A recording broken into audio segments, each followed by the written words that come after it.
Is this not a development problem rather than a climate change problem? Presumably, women and families in developed countries are already better able to adapt to changing weather systems and changing climates. Why perhaps confuse matters by linking it with climate change? Why not just launch one big development program and be done with it? Well, let's not separate them. Development and climate change are completely linked. And the problem is that climate change is just going to worsen the impacts of poverty. So you just can't delink them. And, certainly in an organisation like Oxfam, what we do is we link them both together. We are looking at how climate change will impact on people's livelihoods. And they are inextricably linked. It just makes things worse. Mm-hmm. And so that's why we're saying we've got to, yes, we have to look at how we implement development programs and policies nationally and globally, but that has to be linked with what's going on here as well. Okay, lots of policies on the table this week and last week.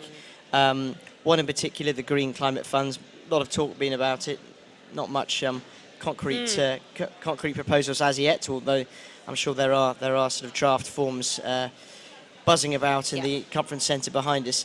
In terms of ensuring that is equitable for women, how do you implement that? How do you implement a hugely complex financial policy, and how do you ensure that women are properly represented on it? So what's been happening with the Green Climate Fund, which is one of the key things that should come out of Durban, is that there is a proposal on the table that's been handed to the COP and it's being discussed still. Some countries are not happy with it.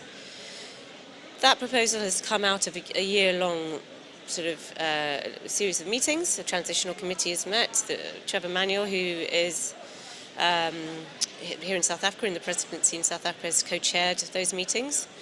And throughout that process, there has been a text produced, which basically looks at how the fund is actually going to be managed. So, who's on the board? Where's the fund going to be hosted? Who's going to look after it? How are the decisions going to be made in terms of how that fund is going to be allocated and distributed and dispersed, and so that it gets to the people who actually need it?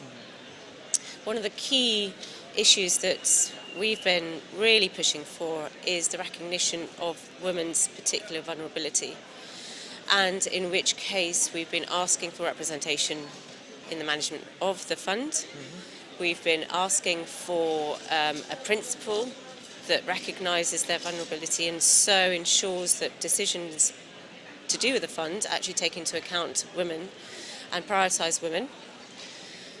And we've been really pushing for the involvement of civil society affected communities more widely, including women, in decision making around the fund and how it's distributed both at global and at national level as well.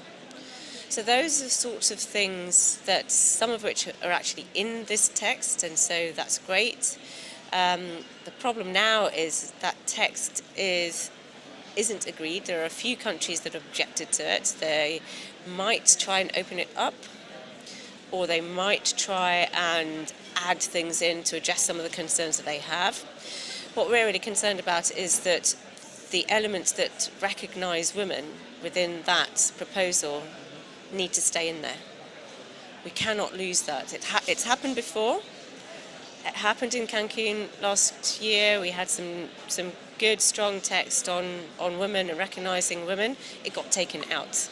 So there's a real risk that could happen if this Green Climate Fund proposal gets open to a discussion and rehashed. And that just cannot happen. We cannot afford for that to happen this time round.